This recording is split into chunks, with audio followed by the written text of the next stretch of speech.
La monja que nunca abandonó la capilla del cerro.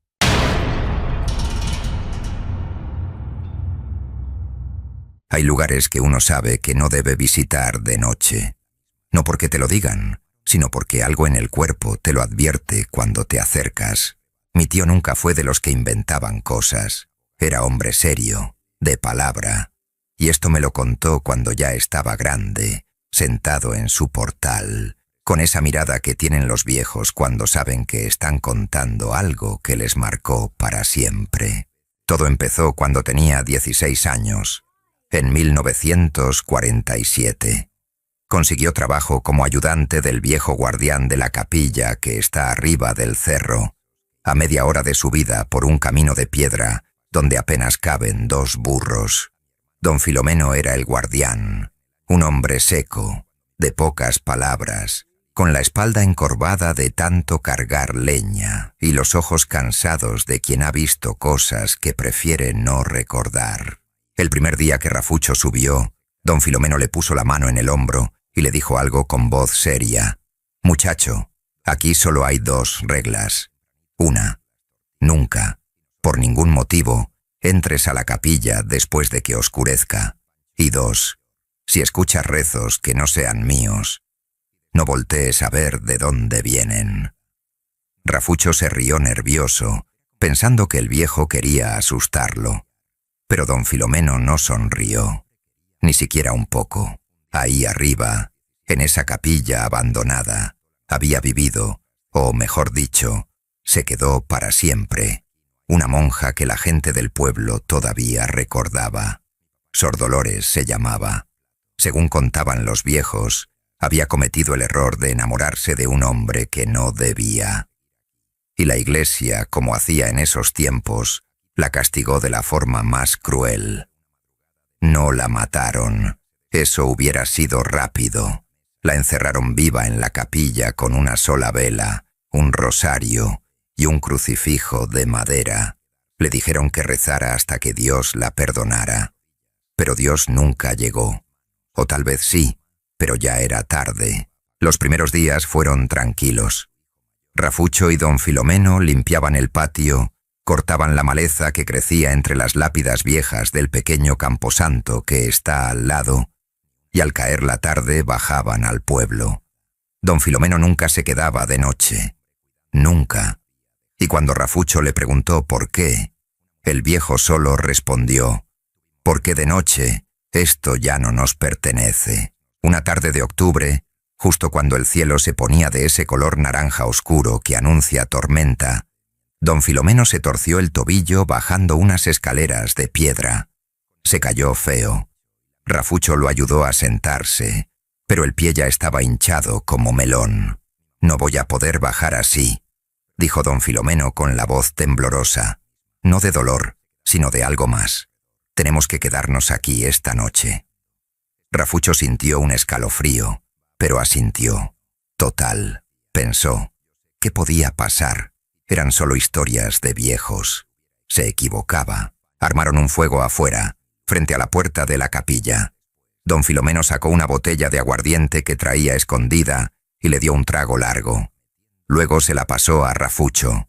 «Toma, muchacho, hoy la vas a necesitar». Mientras las llamas bailaban y el viento empezaba a soplar entre los árboles, don Filomeno comenzó a hablar. Le contó que Sor Dolores no murió rápido. Tardó semanas, tal vez meses. Nadie sabe bien. Cuando finalmente vinieron a revisar, encontraron su cuerpo arrodillado frente al altar, con las manos entrelazadas en oración y los ojos abiertos, mirando hacia arriba, como si en su último momento hubiera visto algo. Desde entonces, decían que su alma nunca se fue, que seguía ahí, rezando, esperando el perdón que nunca llegó. ¿Y usted la ha visto?, preguntó Rafucho, sintiendo cómo el aguardiente le quemaba la garganta. Don Filomeno asintió despacio, con la mirada perdida en el fuego. «Una vez, hace 20 años, entré de noche porque olvidé cerrar la puerta de la capilla y me dio miedo que entraran animales. Fue el error más grande de mi vida». El viejo se quedó callado. Rafucho esperó, con el corazón golpeándole fuerte en el pecho. La vi arrodillada frente al altar. Tenía puesto el hábito blanco, pero estaba mojado, como si acabara de salir del río. Y aunque no volteó a verme, yo supe que sabía que yo estaba ahí, porque empezó a rezar más fuerte.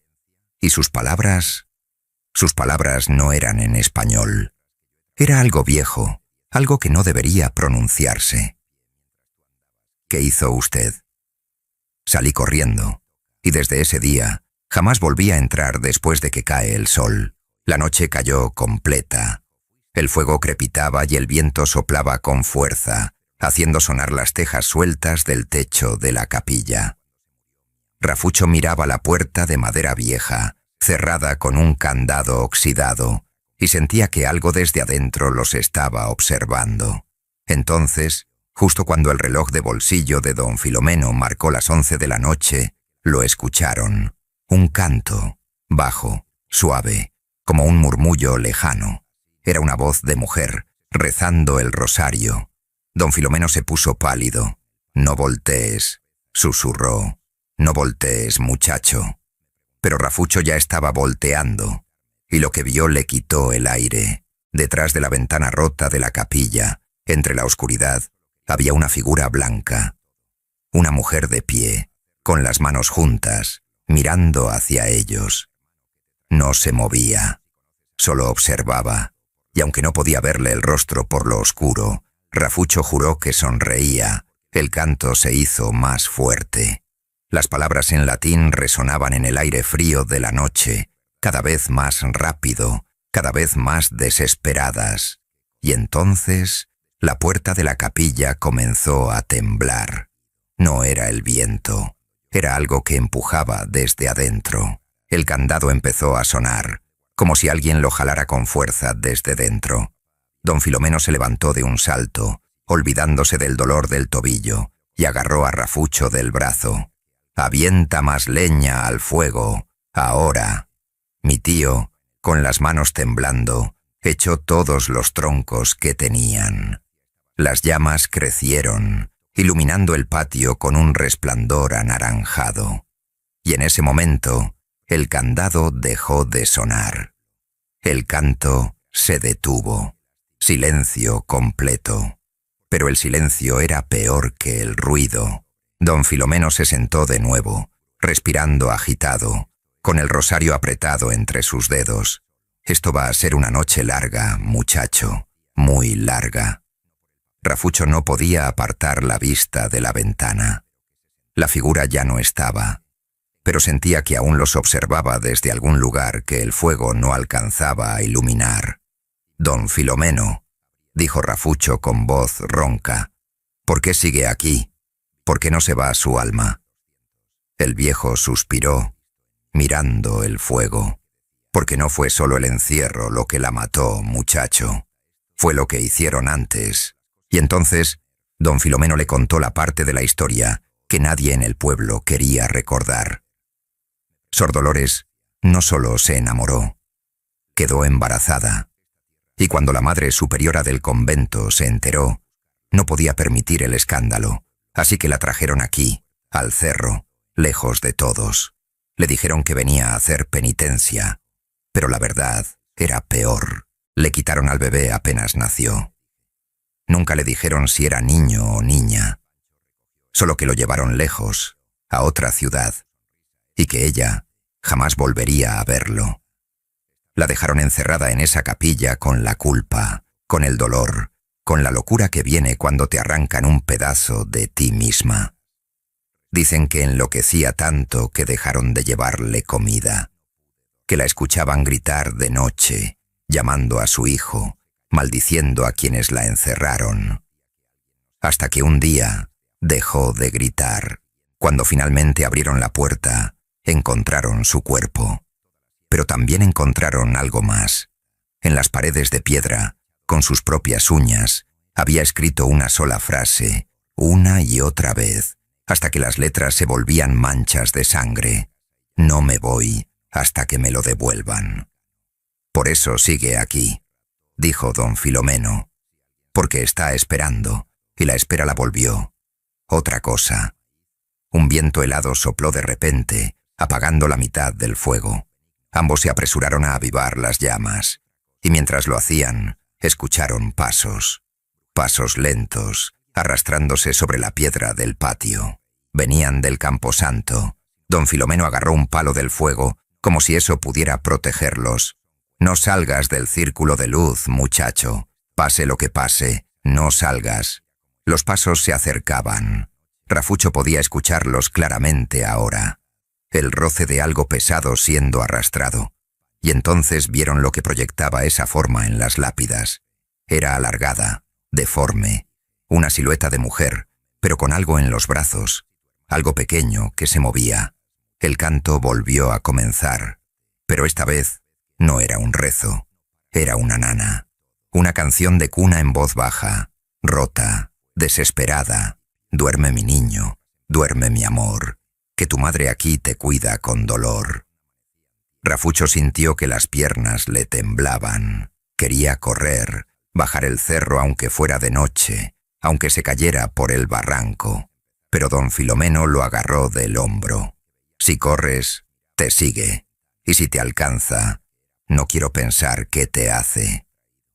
La mujer se detuvo justo al borde de la luz del fuego. Podían ver el borde de un hábito blanco, manchado de tierra y humedad, unos pies descalzos, sucios, con las uñas negras. Pero no podían ver su rostro. Era como si la oscuridad misma cubriera su cara, y lo que llevaba en brazos no era un bebé. Era un bulto de trapos, envuelto como si lo fuera. Pero se movía solo, como si algo dentro intentara salir. «Devuélvanmelo», susurró. Venía del aire mismo, de todas partes. «Devuélvanme lo que es mío». Don Filomeno, con voz temblorosa pero firme, respondió: «No lo tenemos, Sor Dolores. No está aquí». Un grito atravesó la noche. Un grito de dolor tan profundo que hizo que Rafucho se tapara los oídos. El fuego casi se apaga por completo. Y cuando volvió a crecer, la mujer ya no estaba. Pero sobre el piso de piedra, justo donde había estado parada, quedó algo. Un rosario roto, con las cuentas esparcidas, y una pequeña mantilla de bebé, blanca, vieja, con manchas de sangre seca. Don Filomeno la recogió con manos temblorosas y la echó al fuego. Esto ya pasó antes, hace años, y va a seguir pasando hasta que alguien le dé paz. «¿Y cómo se hace eso?», preguntó Rafucho con lágrimas en los ojos del puro miedo. «No lo sé, muchacho. No lo sé». El resto de la noche la pasaron en silencio, alimentando el fuego, rezando en voz baja, sin atreverse a cerrar los ojos. Cada ruido los ponía alertas. Cada movimiento en la oscuridad parecía tener forma. Cuando el sol comenzó a salir, iluminando las copas de los árboles, ambos suspiraron aliviados. Don Filomeno se levantó con dificultad y señaló el camino. «Bajemos, ahora». Pero antes de irse, Rafucho volteó hacia la capilla y juró que en la ventana, apenas visible con la luz del amanecer, vio a la mujer que los observaba. No se movía, solo miraba, y en sus brazos seguía cargando ese bulto de trapos que nunca dejaba de moverse. Rafucho no volvió a subir al cerro durante casi un mes. Don Filomeno se recuperó del tobillo, pero algo en él había cambiado. Ya no hablaba igual. Miraba mucho hacia arriba, hacia el cerro, como si estuviera esperando algo, o temiendo algo. Un día, don Filomeno no llegó a trabajar, ni al día siguiente. Al tercero, fueron a buscarlo a su casa.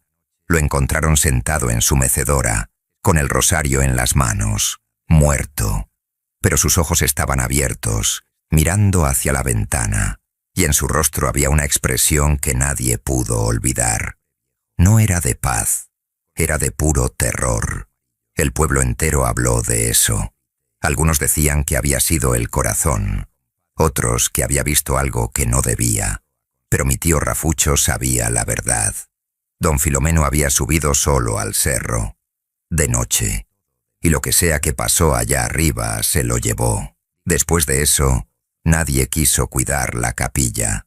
Quedó abandonada del todo. La maleza creció, las tejas se cayeron y el camino se llenó de piedras. Pero las historias no pararon. Al contrario, se hicieron más frecuentes. La gente del pueblo contaba que en noches de luna llena se escuchaban cantos desde el cerro, que a veces caminantes que pasaban cerca veían una luz moviéndose entre los árboles, como si alguien caminara con una vela, y los que se atrevían a acercarse decían haber escuchado una voz de mujer llamando a alguien. «Mi niño, ¿dónde estás, mi niño?» Los años pasaron. Rafucho creció, se casó, tuvo hijos, pero nunca olvidó esa noche, y nunca volvió a subir al cerro, ni de día, hasta que un día de 1973, cuando ya era un hombre mayor, recibió una visita inesperada. Era un sacerdote joven, recién llegado al pueblo, que había escuchado las historias y quería investigar. Se llamaba Padre Vicente y tenía esa energía de los que creen que pueden arreglar todo con fe y oraciones.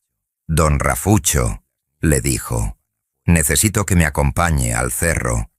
Quiero bendecir la capilla, darle descanso a esa alma». Mi tío le dijo que estaba loco, que no sabía con qué estaba tratando, pero el Padre Vicente insistió, y algo en Rafucho, tal vez culpa, tal vez la necesidad de cerrar ese capítulo, lo hizo aceptar. Subieron un sábado por la tarde, con tiempo suficiente para hacer la bendición y bajar antes del anochecer. El padre llevaba agua bendita, un crucifijo grande y su Biblia. Rafucho llevaba un machete y un rosario. Cuando llegaron, la capilla estaba peor de lo que recordaba. El techo casi se había caído completamente. Las paredes estaban cubiertas de musgo y la puerta estaba abierta. «Extraño», dijo Rafucho. «Siempre la dejábamos con candado». Entraron con cuidado. Adentro olía a humedad y a algo más. Algo dulzón, como flores podridas. El altar seguía ahí, cubierto de polvo y telarañas. Y frente a él, en el piso, había marcas. Arañazos profundos en la piedra, como si alguien hubiera estado cavando con las manos. El Padre Vicente comenzó a rezar en voz alta, rociando agua bendita por todo el lugar. Rafucho se quedó cerca de la puerta, con el machete en mano, mirando cada rincón oscuro. «En el nombre del Padre, del Hijo y del Espíritu Santo, libera este lugar de toda presencia maligna». Pero antes de que pudiera terminar, un viento helado entró por la puerta, apagando las velas que había encendido. La temperatura bajó de golpe, y entonces escucharon el llanto. Era el llanto de un bebé, pero no venía de ningún lugar específico. Estaba en todas partes, en las paredes, en el techo, bajo sus pies. El Padre Vicente siguió rezando, pero su voz temblaba. Rafucho sintió que algo los observaba desde el rincón oscuro de la capilla, donde antes había una puerta que llevaba al sótano, y entonces la vieron. Apareció lentamente, como si la oscuridad misma tomara forma. Sor Dolores, pero no era como la había descrito don Filomeno. Ya no parecía humana. Su hábito estaba rasgado, manchado de tierra y algo oscuro. Su pelo colgaba en mechones sobre su rostro, y sus ojos eran dos huecos negros que parecían absorber la luz. En sus brazos seguía cargando ese bulto. Pero ahora podían ver que se movía con vida propia, retorciéndose, como si algo dentro luchara por salir. «Tráiganmelo», susurró con una voz que no parecía salir de su boca. «Tráiganme a mi hijo». El Padre Vicente levantó el crucifijo. «En el nombre de Jesucristo, te ordeno que abandones este lugar». Pero ella no retrocedió. Dio un paso adelante, luego otro. Sus pies no tocaban el suelo. Flotaba, arrastrándose por el aire, acercándose. Rafucho agarró al padre del brazo. «Tenemos que salir de aquí». Corrieron hacia la puerta, pero ésta se cerró de golpe. El candado que había estado roto durante años de repente apareció cerrado, como si nunca se hubiera abierto. Estaban atrapados. Sor Dolores flotó hacia ellos cada vez más cerca. El llanto del bebé se hizo ensordecedor. Y entonces, el padre Vicente hizo algo que Rafucho nunca olvidaría. Se arrodilló frente a ella, con lágrimas en los ojos, y habló con voz quebrada. Lo siento. Siento lo que te hicieron. Siento que te quitaran a tu hijo. Siento que nadie te ayudara. Pero él ya no está aquí. Ya no puedes recuperarlo. Tienes que dejarlo ir. El llanto se detuvo. Sor Dolores se quedó quieta, flotando frente a ellos. Por un momento, Rafucho creyó ver algo humano en esos ojos vacíos. Dolor. Una tristeza tan profunda que dolía solo mirarla. ¿Dónde está?, susurró ella. ¿Dónde está mi niño? El padre bajó la cabeza. No lo sé, pero sé que ya no sufre, y tú tampoco deberías seguir sufriendo. Dios te ha perdonado. Perdónate tú también. Algo cambió en el aire. El bulto en sus brazos dejó de moverse y se convirtió en polvo, dispersándose en el viento invisible que soplaba dentro de la capilla. Sor Dolores levantó la vista al techo, como si viera algo que ellos no podían. Y por primera vez en más de 50 años, sonrió. No era una sonrisa de terror, era de alivio. Gracias, susurró. Y desapareció. La puerta se abrió sola. La luz del atardecer entró iluminando cada rincón. Y el aire ya no pesaba. Rafucho y el padre Vicente salieron de la capilla sin decir palabra. Bajaron el cerro en silencio, cada uno procesando lo que acababan de vivir. Cuando llegaron al pueblo, el sol ya se había ocultado, pero ninguno de los dos sintió miedo. Algo había cambiado. Durante las siguientes semanas, el padre Vicente hizo averiguaciones. Revisó archivos viejos de la iglesia, habló con ancianos, buscó en registros polvorientos del convento que ya ni siquiera existía. Y finalmente encontró algo. En 1891, una monja del convento de Santa Clara había sido enviada a retiro espiritual al Cerro del Muerto. No había más detalles, pero en los registros de un orfanato en la capital encontró la entrada de un bebé sin nombre, dejado en 1892. Solo decía, hijo de pecado, madre desconocida. El niño había sido adoptado por una familia y había vivido una vida normal. Se había casado, tenido hijos y murió a los 73 años en 1965. Nunca supo quién era su madre, pero había vivido, y eso era lo que Sor Dolores necesitaba saber. El padre Vicente subió una última vez al cerro, solo, y colocó una pequeña placa de madera en el altar de la capilla. En ella escribió: Sor Dolores, madre que nunca dejó de amar.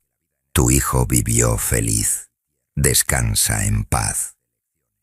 Desde ese día, los cantos se detuvieron. Las luces en el cerro ya no aparecieron. Y la capilla, lentamente, se fue desmoronando hasta que solo quedaron piedras cubiertas de maleza. Mi tío Rafucho vivió hasta los 89 años. Y aunque nunca volvió al cerro, siempre decía lo mismo cuando alguien le preguntaba sobre esa historia.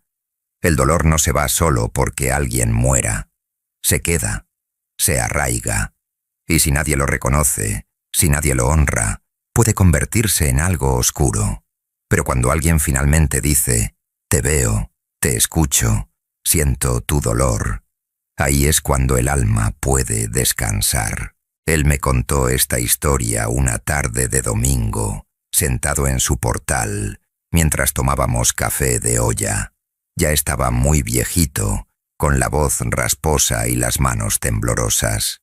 Pero cuando hablaba de eso, sus ojos recuperaban la claridad, como si volviera a tener 16 años. ¿Y usted cree que era real, tío?, le pregunté. Él se quedó callado un rato largo, mirando hacia las montañas. Muchacho, hay cosas en este mundo que no necesitan ser explicadas para ser reales.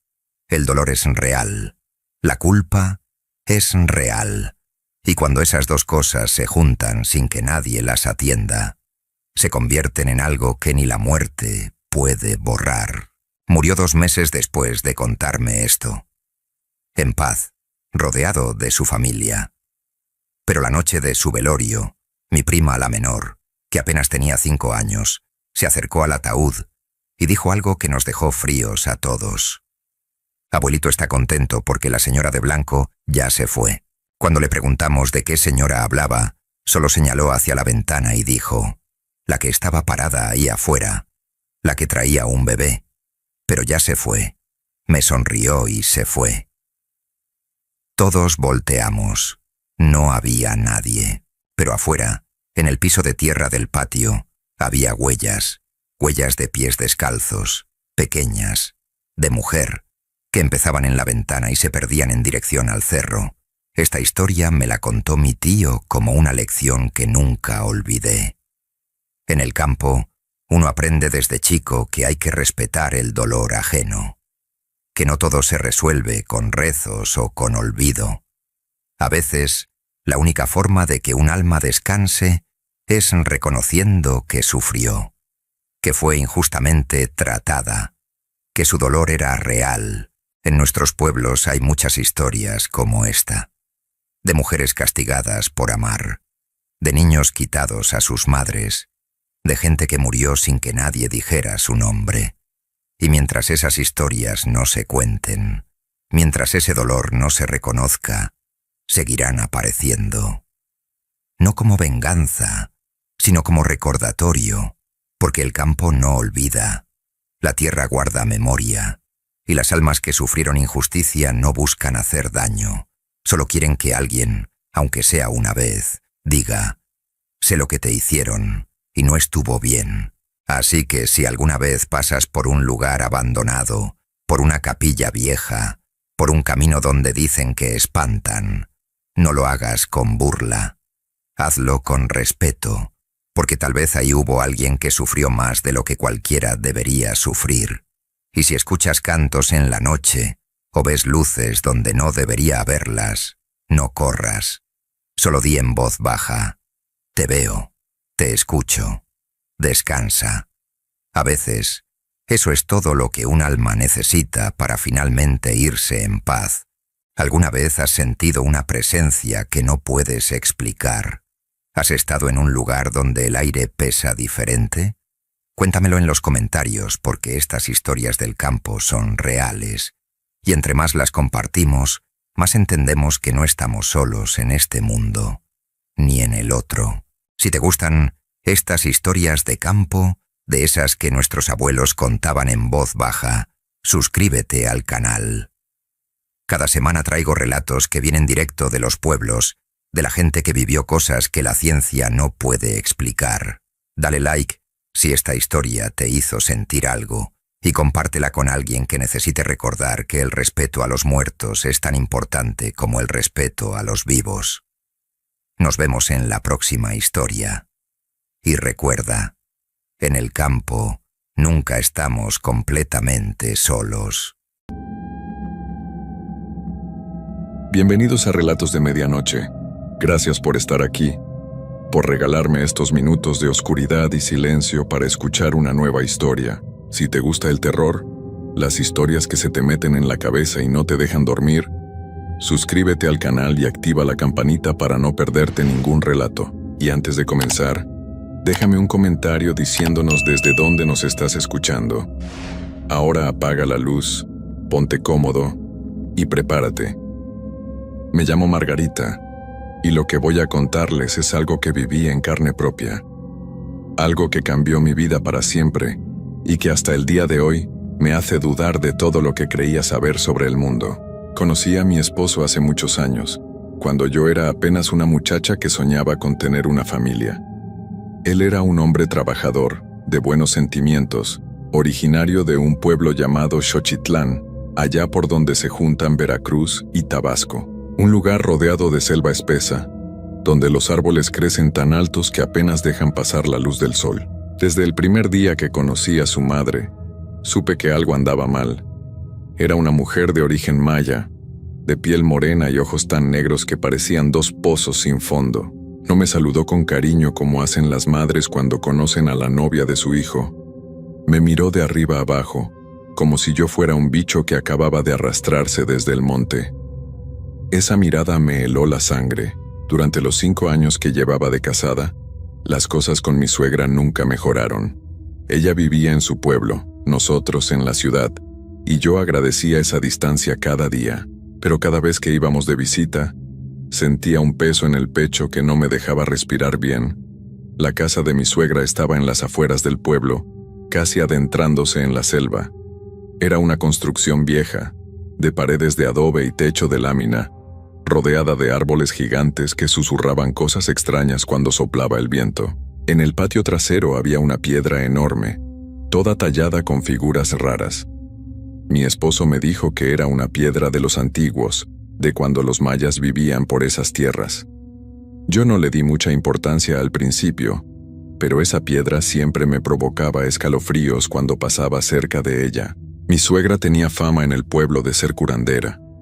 La gente venía de lejos a pedirle que les quitara el mal de ojo, que les curara enfermedades raras, que les ayudara a resolver problemas que ni los doctores podían arreglar. Ella cobraba bien por sus servicios, y así había juntado un buen dinero a lo largo de los años.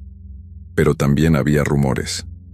Rumores que la gente contaba en voz baja, mirando hacia los lados para asegurarse de que nadie más escuchaba. Decían que mi suegra no era una persona normal, que tenía poderes oscuros, que por las noches se convertía en otra cosa, en algo que no era humano. Yo no creía en esas historias.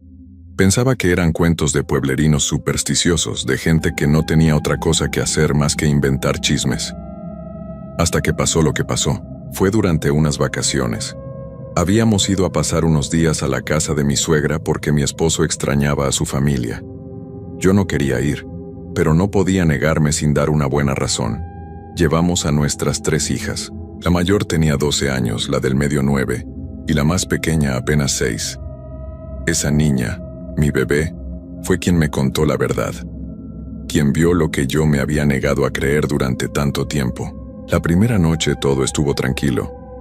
Cenamos en silencio mientras mi suegra nos miraba con esos ojos que parecían atravesarte el alma. Después nos fuimos a dormir.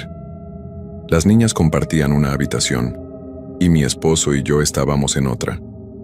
La casa era pequeña, con paredes delgadas por donde se colaba cada ruido. A la mañana siguiente, mi hija menor vino corriendo hacia mí.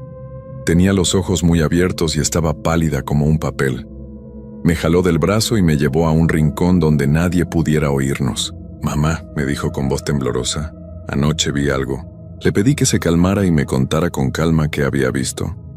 La senté en mis piernas y le acaricié el cabello para tranquilizarla. Entonces empezó a hablar. Me dijo que no había podido dormir bien porque tenía sed. Se levantó de la cama con cuidado para no despertar a sus hermanas y salió al pasillo. La casa estaba completamente oscura y en silencio. Cuando pasó por la ventana que daba al patio trasero, vio una luz extraña afuera.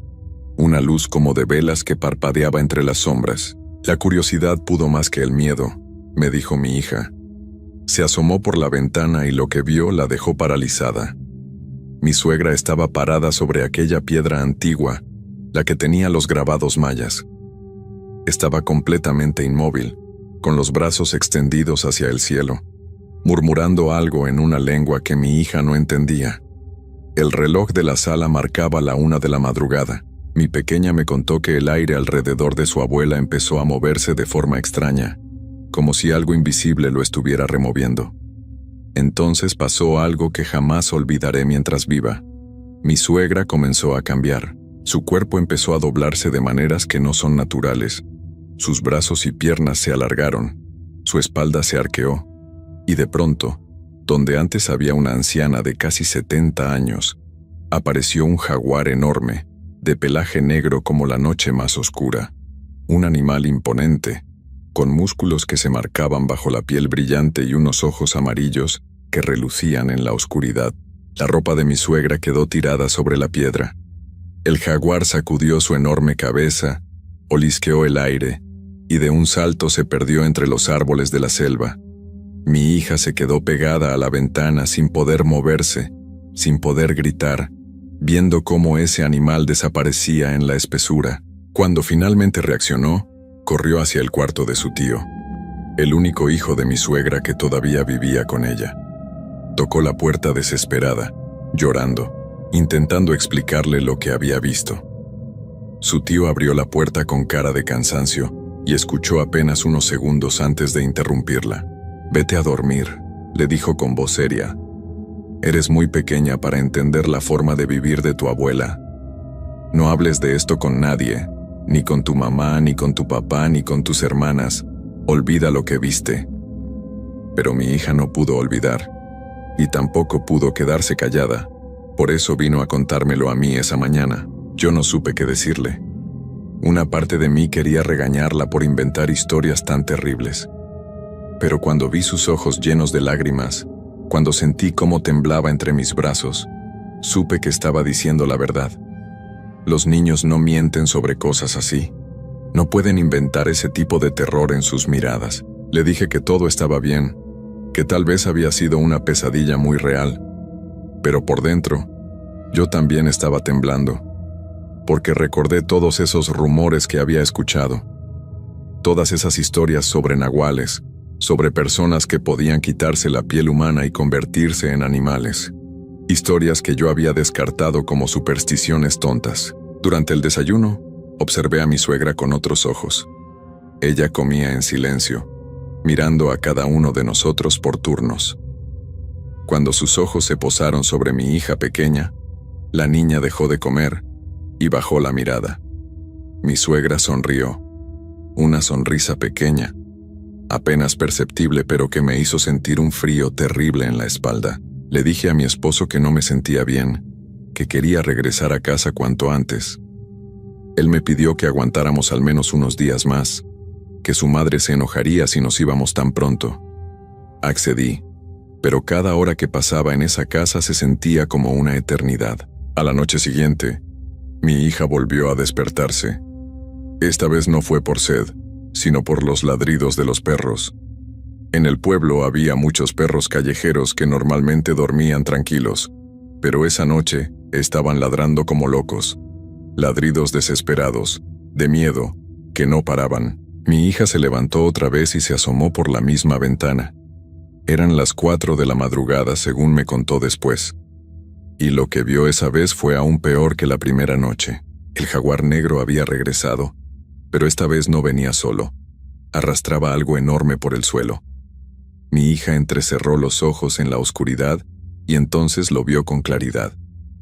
Era un cerdo gigantesco que debía pesar como 100 kilos, tal vez más.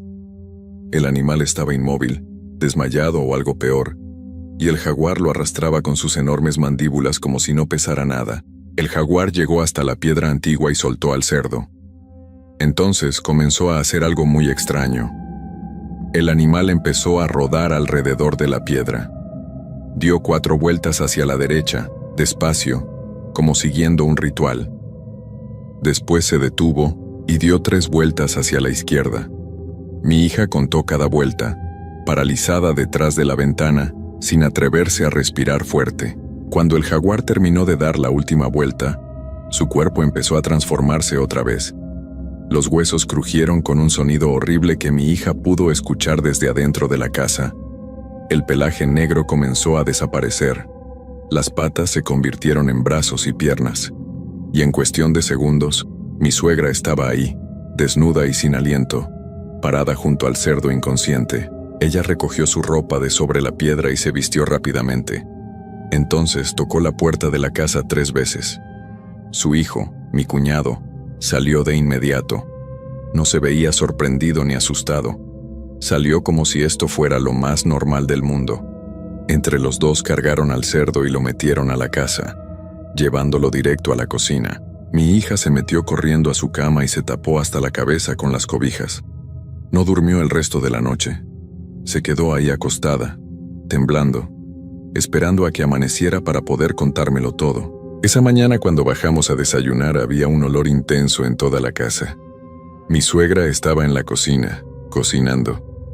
Sobre la estufa había ollas enormes donde hervía carne de cerdo. «Hoy vamos a comer bien», dijo mi suegra con una sonrisa.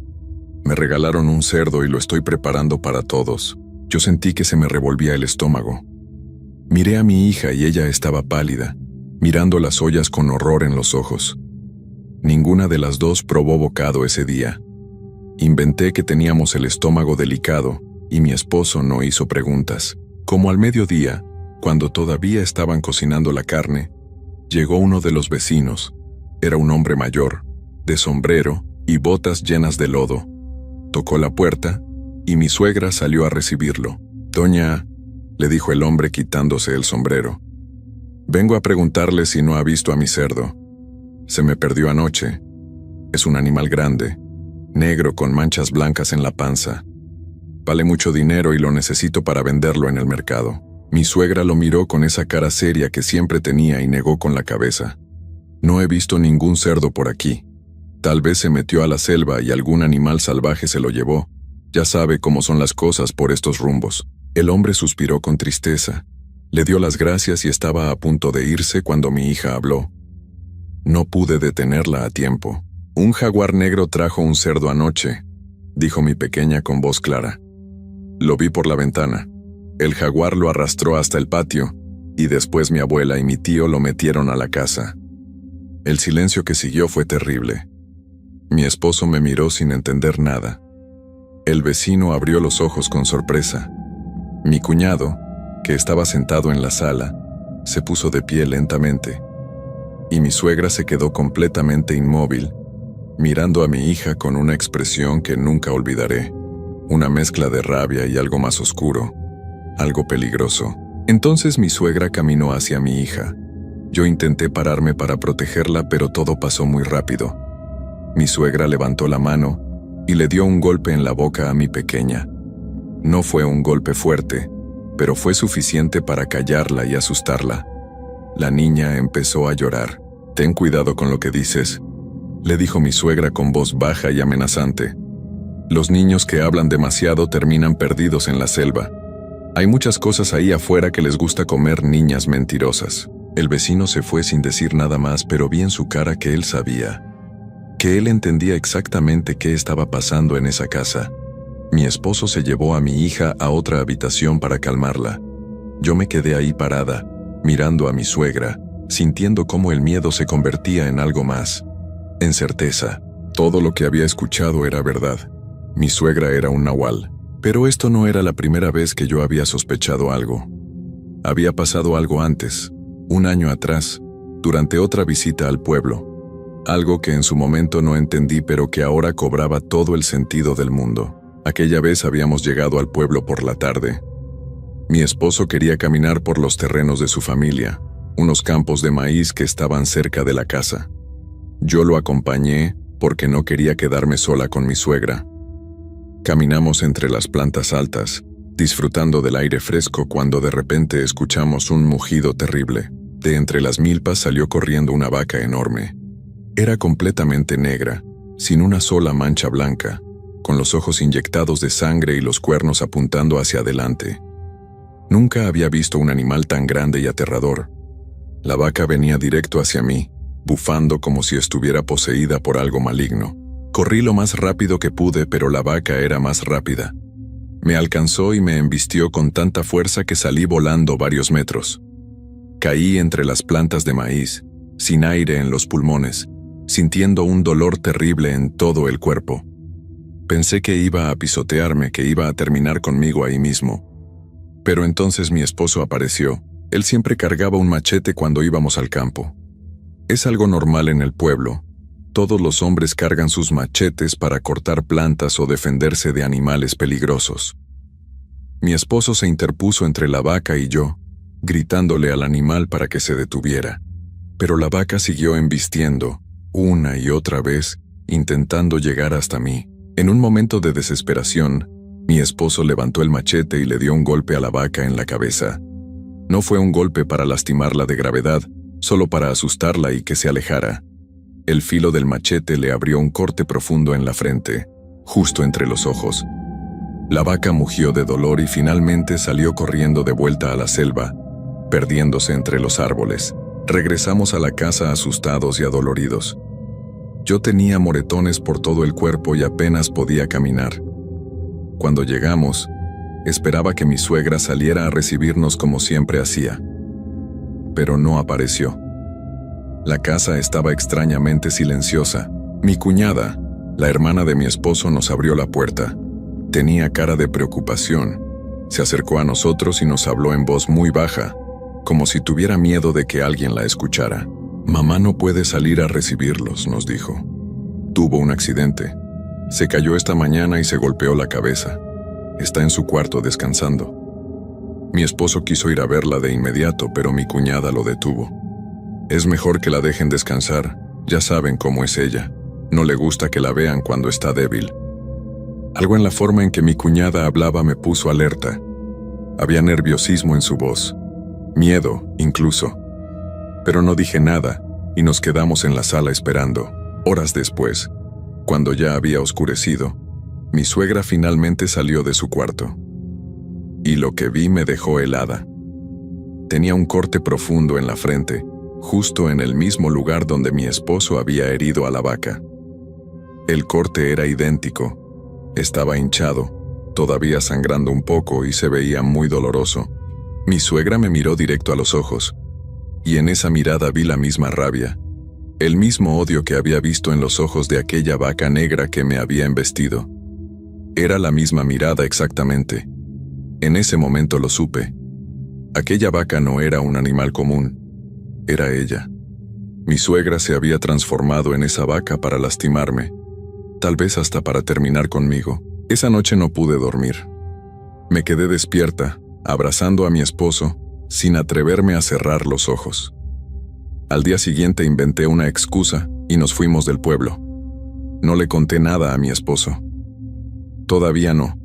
No sabía cómo explicarle que su propia madre era un monstruo, pero después de lo que mi hija vio, después del cerdo robado y la amenaza, ya no pude quedarme callada. Le conté todo a mi cuñada, la hermana de mi esposo. Pensé que se reiría de mí, que me diría que estaba loca, pero no lo hizo.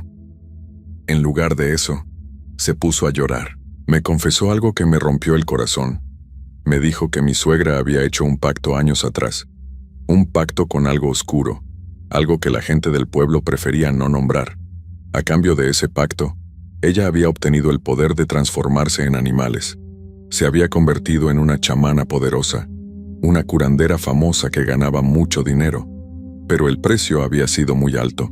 Tenía que hacer sacrificios, tenía que entregar cosas a cambio, y esas cosas no siempre eran animales. Mi cuñada no quiso decirme más, pero vi el terror en sus ojos, terror de su propia madre. Me dijo que mi suegra nunca había dejado de robar ganado de los vecinos, que nunca había dejado de hacer daño a la gente que se le atravesaba, y que odiaba a sus propios hijos. Los veía como cargas, como estorbos. Por eso casi todos se habían ido del pueblo apenas pudieron. Solo quedaban mi cuñado, que estaba demasiado asustado para irse, y mi cuñada, que no tenía a dónde más ir. Mi esposo fue el último en enterarse de todo. Cuando finalmente le conté la verdad, no me creyó. Se enojó conmigo. Me dijo que estaba inventando cosas horribles sobre su madre, que los golpes de aquella vaca me habían afectado la cabeza, pero yo vi la duda en sus ojos. Vio el corte en la frente de su madre, escuchó el testimonio de nuestra hija, y en el fondo, muy en el fondo, creo que él siempre lo supo. Nunca volvimos a ese pueblo. Yo me negué rotundamente y amenacé con irme si mi esposo insistía. Pasaron los años y mi suegra nunca vino a visitarnos a la ciudad. Tal vez sabía que yo conocía su secreto. Tal vez sabía que si se acercaba demasiado, yo haría lo que fuera necesario para proteger a mis hijas. Mi hija menor, la que vio todo, ahora es una mujer adulta, pero todavía tiene pesadillas con aquel jaguar negro. Todavía se despierta a veces en la madrugada, sudando, creyendo que escucha el sonido de huesos quebrándose y cuerpos transformándose. Y yo, cada vez que veo un animal grande y negro, ya sea un perro, un gato o una vaca, siento ese mismo miedo. Ese terror de no saber si lo que estoy viendo es realmente un animal o si es algo más. Algo que alguna vez fue humano y que decidió dejar su humanidad atrás a cambio de poder. Mi suegra murió hace 2 años. Mi esposo fue solo al funeral. Cuando regresó estaba pálido y tembloroso. Me contó que cuando abrieron el ataúd para el último adiós, el cuerpo de su madre tenía rasguños profundos en todo el rostro. Rasguños que no estaban ahí cuando ella cerró los ojos por última vez, y que varios vecinos juraban haber visto un jaguar negro rondando el cementerio la noche anterior al entierro. No sé si mi suegra descansa en paz, pero yo sé que hay cosas en este mundo que no podemos explicar. Cosas que existen más allá de lo que aceptamos como real. Y sé que en aquel pueblo, entre la selva de Veracruz y Tabasco, todavía hay personas que por las noches se quitan la piel y corren libres bajo la luna, convertidos en bestias que nunca deberían existir. Esta es mi historia. La historia de cómo descubrí que mi suegra era un nahual. Y aunque muchos no me crean, yo sé lo que vi. Yo sé lo que mis hijas vieron. Y cada noche, antes de dormir, reviso las ventanas y las puertas, asegurándome de que todo esté bien cerrado. Porque nunca se sabe qué puede estar esperando afuera, en la oscuridad, con ojos amarillos brillando en la noche. Rocío vivía en un pequeño municipio de Hidalgo con su esposo Daniel. Tenía 3 meses de embarazo y cada día se sentía más emocionada por la llegada de su bebé. La vida en aquel lugar era tranquila, rodeada de campos y montañas, donde el silencio de la madrugada solo se rompía con el canto de los gallos. Daniel trabajaba en el campo y debía salir muy temprano cada mañana. Durante la temporada de frío, se levantaba alrededor de las 4 de la mañana, cuando todavía estaba oscuro y el sol ni siquiera había asomado en el horizonte. Rocío siempre se despertaba con él para preparar su desayuno. Le hacía café caliente, frijoles y tortillas recién hechas. Era su rutina, su forma de demostrarle cuánto lo amaba. Aquella madrugada no fue diferente. Rocío se levantó con sueño, preparó todo con cuidado y despidió a Daniel en la puerta. Lo vio alejarse en la oscuridad, su silueta desapareciendo entre las sombras del camino de tierra. Luego cerró la puerta, bostezó y regresó a la cama. El frío de la madrugada la invitaba a refugiarse bajo las cobijas. En pocos minutos, se quedó profundamente dormida. No supo cuánto tiempo había pasado cuando sintió algo extraño. Alguien la abrazaba por la espalda con mucha fuerza. Al principio, su mente adormilada pensó que era Daniel, que tal vez había regresado por algo que olvidó. Pero entonces, recordó que él ya se había ido hacía rato. El corazón le comenzó a latir más rápido. Intentó moverse, pero su cuerpo no respondía. Estaba completamente paralizada. No podía mover ni un dedo, no podía abrir los ojos, no podía gritar. El pánico se apoderó de ella cuando sintió unas manos secas, ásperas, con algo parecido a garras afiladas, presionando con fuerza su vientre. El dolor era intenso, como si quisieran arrancarle algo de adentro. Rocío luchó con todas sus fuerzas mentales para moverse, para despertar de aquella pesadilla. Su único pensamiento claro era encender la luz, ver qué estaba pasando, enfrentar lo que fuera que estuviera en su cama. Pasaron segundos que parecieron horas. Poco a poco, sintió que la presión disminuía. La sensación de las garras se fue desvaneciendo hasta que finalmente pudo moverse. Se levantó de un salto, temblando de pies a cabeza. Corrió hacia la puerta y salió de la casa sin siquiera ponerse los zapatos. El aire frío de la madrugada le golpeó el rostro, pero no le importó. Se sentó en una piedra cerca de la entrada, abrazándose a sí misma, mirando la oscuridad que todavía cubría el pueblo.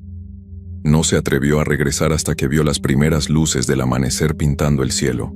Cuando el sol finalmente salió por completo, Rocío entró a la casa. Todo parecía normal. La cama estaba como la había dejado. No había señales de que alguien hubiera estado allí, pero el dolor en su vientre todavía persistía, y el miedo en su pecho era real.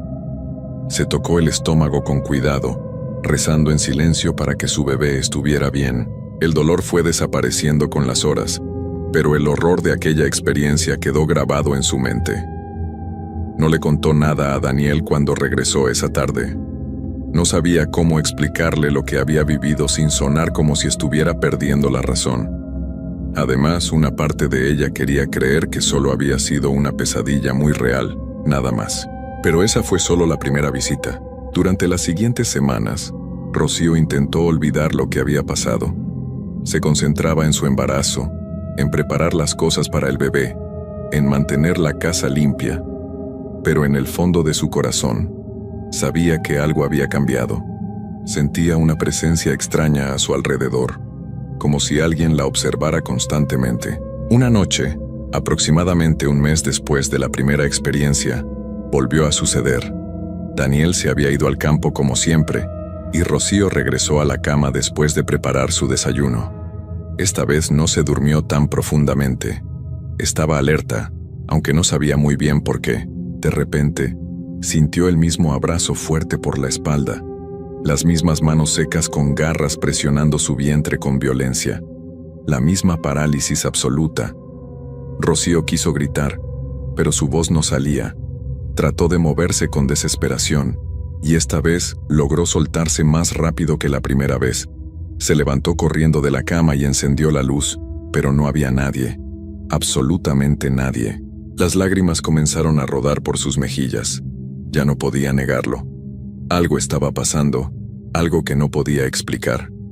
Esta vez el dolor en su vientre fue más intenso y duró más tiempo. Se quedó despierta el resto de la noche, sentada en una silla, con todas las luces de la casa encendidas. Cuando Daniel regresó esa tarde, Rocío finalmente se atrevió a contarle todo. Él la escuchó con atención, y aunque parecía preocupado, también se veía confundido. Le sugirió que tal vez era el estrés del embarazo, que a veces las mujeres tienen pesadillas muy vívidas.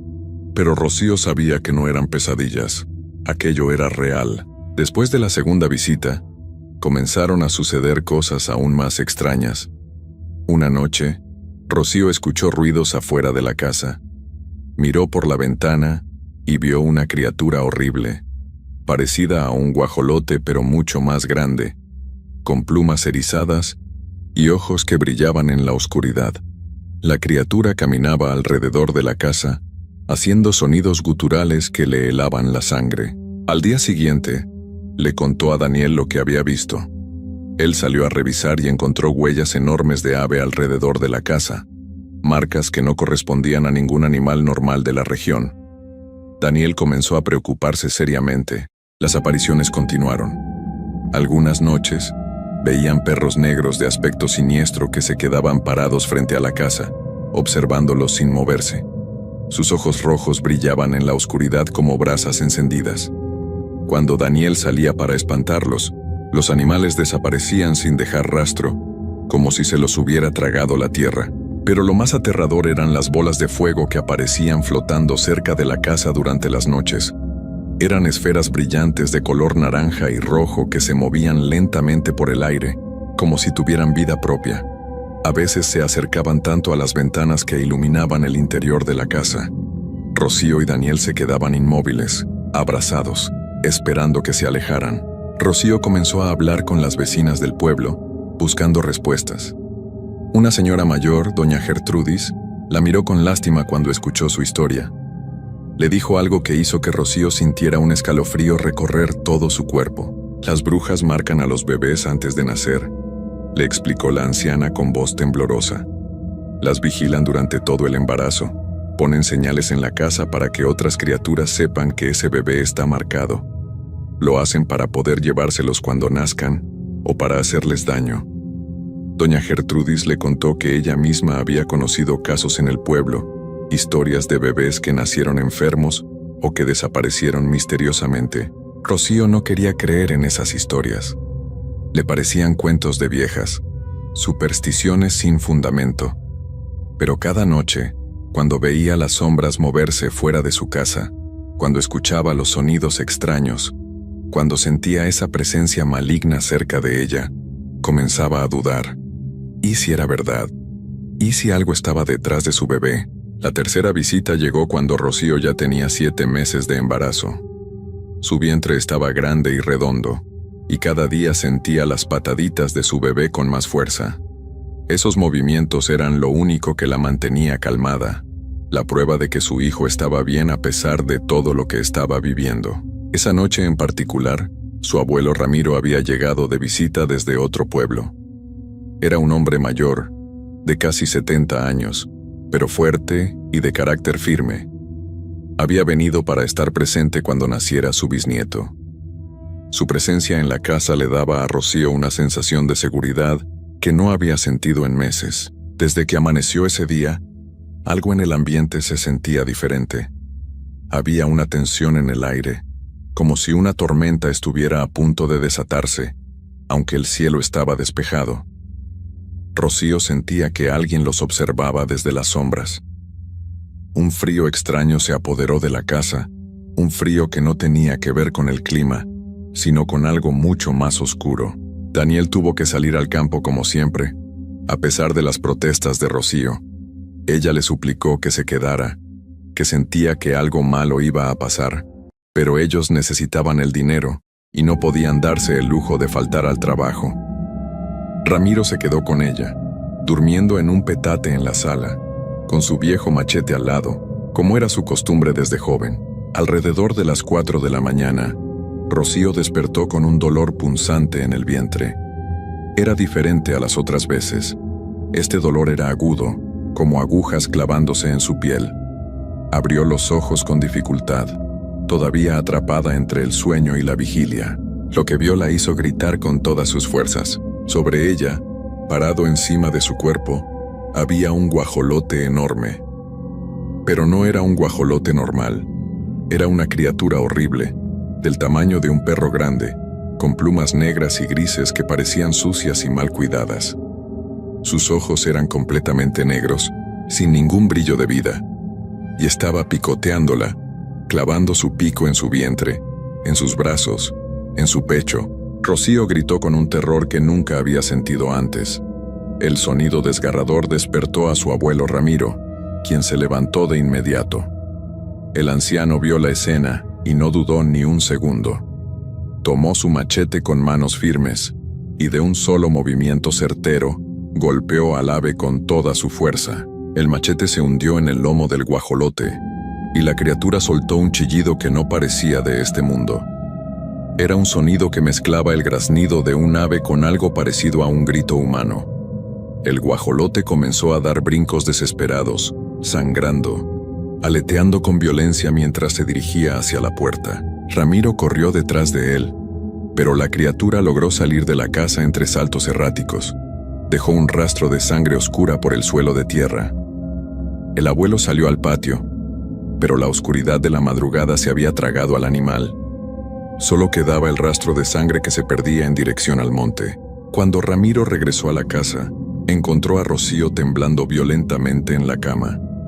El impacto y la impresión fueron tan fuertes que su cuerpo reaccionó de inmediato. Comenzó a sentir contracciones. El bebé venía en camino. Daniel llegó corriendo poco después, alertado por los gritos. Entre él y su abuelo llevaron a Rocío con la partera del pueblo. Fue un parto difícil y doloroso, pero finalmente, cuando el sol ya estaba alto en el cielo, su hijo nació.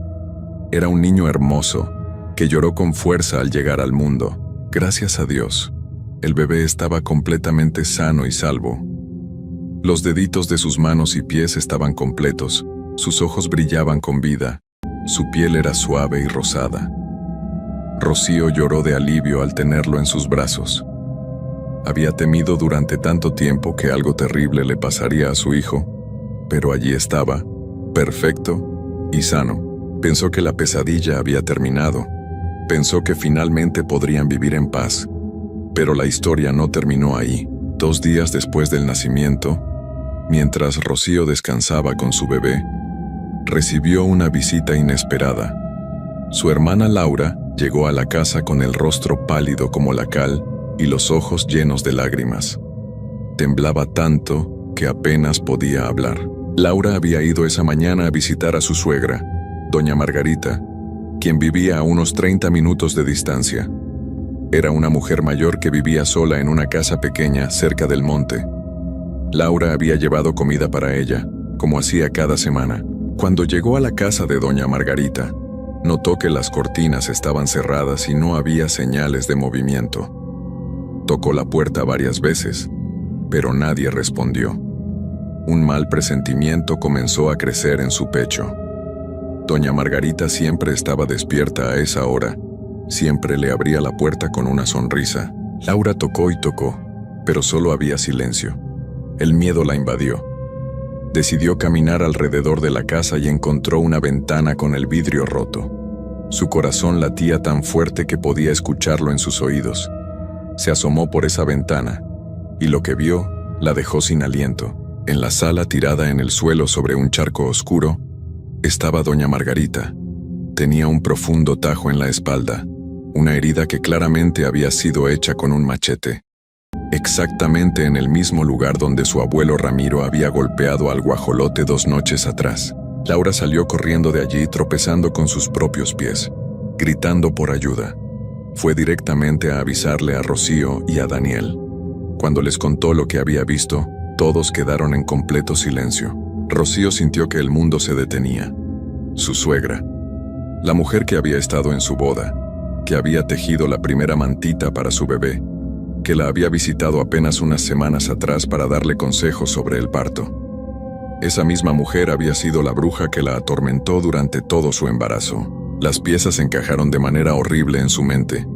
Doña Margarita vivía cerca, conocía sus horarios, sabía cuándo Daniel se iba al campo, había estado en su casa muchas veces y conocía cada rincón, y ahora tenía una herida de machete exactamente donde Ramiro había golpeado al guajolote.